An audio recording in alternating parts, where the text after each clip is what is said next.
Moving on now to our newsmaker tonight.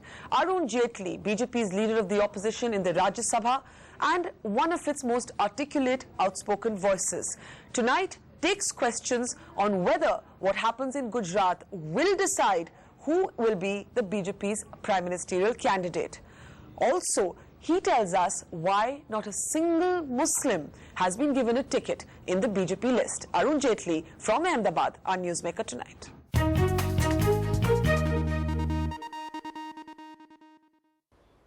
Mr. Jaitley, how crucial do you think this election is? It's widely being described as one that could have a cataclysmic effect on national politics. Does the BJP share that assessment?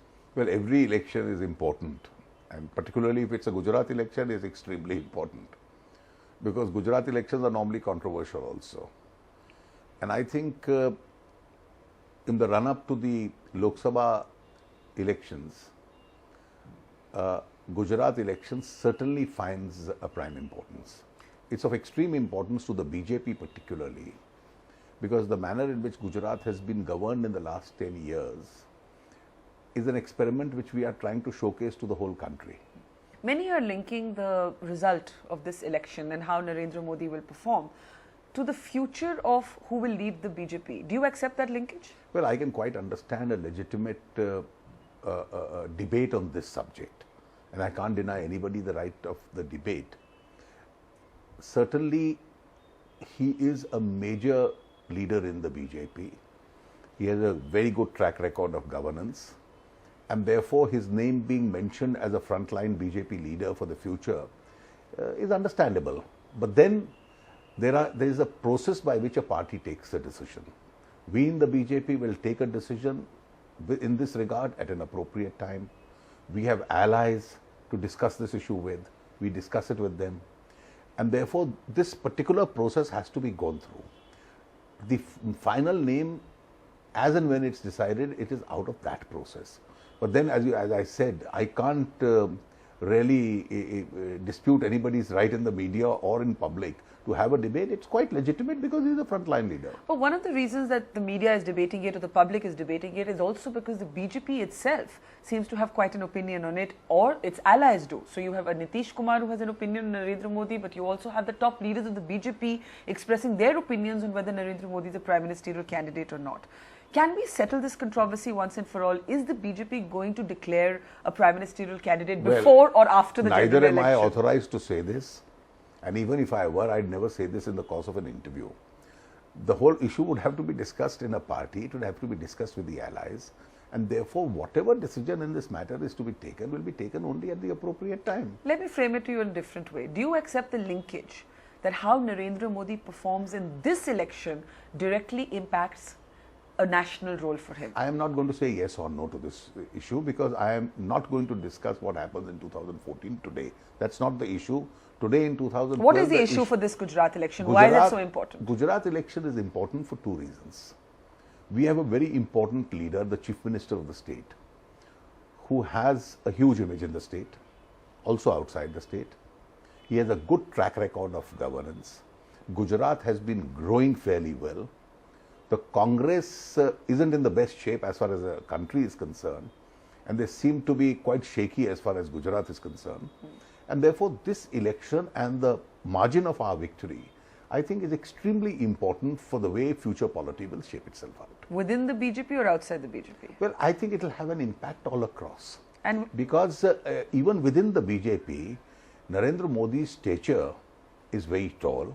And therefore, if the party here does well, it only reaffirms his stature in the party. And when you say that he's a frontline leader for the future, what does that mean? Well, I don't think you can define this. He's certainly one of the key leaders of the state. Now, BJP is not a dynastic party. BJP has a galaxy of leadership. And amongst that galaxy of leadership, a very large number of people, he's certainly amongst the very key leaders of the party. There is a perception that there's an acute turf war on within the BJP, and that's why the Gujarat election is so crucial, because it will have the last word on basically the different factions that have been warring, some in public, some in private. I don't think there is a turf war. I don't think there is a battle. I don't think people even within the party talk about it. The problem with Indian politics is that we've got mentally so accustomed to dynastic parties that the member of the family is known as the next leader of the family. In structured parties, it does not happen. In structured parties, which have created and generated a lot of leaders, this debate will always be on. In the run-up to any election, particularly when generational changes are taking place, there are eyes on each one. And when some of my colleagues do extremely well in parliament or as chief ministers or outside, do I have reason to be happy about or to be concerned about that they are doing better? I think the BJP, therefore, we must understand, has a large number of leaders in their 40s and 50s who are chief ministers, who are central leaders, etc. And if a number of them are doing extremely well, I think it should be a matter of satisfaction for the party rather than a matter for a turf war or a battle. So not a problem of plenty? Well, it may be an embarrassment of riches as some call it, but I think it's a good sign for any structured political party to have more than one leader. Let's talk a little bit about the posters of Gujarat that I think that tell their own story. Let's talk first about the BJP's posters. It's been pointed out in the last election as well as in this one that Narendra Modi doesn't seem to need the visible imagery of anybody else, leading many people to say Modi is bigger than the BJP. Modi is there because of the BJP and he's contributed hugely to the BJP. Does he need the party in Gujarat? Of course he does. I think he himself will concede to you. Anybody of any stature will certainly need a cadre base like the party. But at the same time, let me say, in terms of acceptability as chief minister, his acceptability ratings in every opinion poll are extremely high. The gap between him and the next person available across the political spectrum of Gujarat is very, very big. The gap between the BJP and the Congress is wide, but not as wide as the gap in the chief ministerial candidate. And therefore, it's a fundamental premise in any election when you project a party, when you project the performance of the government. You also project the leader if he is capable of pulling the party even better. We used to do it during Atalji's days. We do it with Shivraj Singh Chauhan. We do it with Nitish Kumar in the Bihar elections. Because if the image of the leader is very powerful, then his ability to pull a lot of candidates who may be on the margins into the victory zone is much higher. Do you have the NDTV Profit app?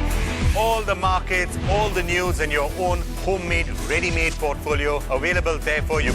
We will right now answer what you should sell, what you should buy when markets are down. Download at ndtvprofit.com/apps. Get the best app from the channel you trust.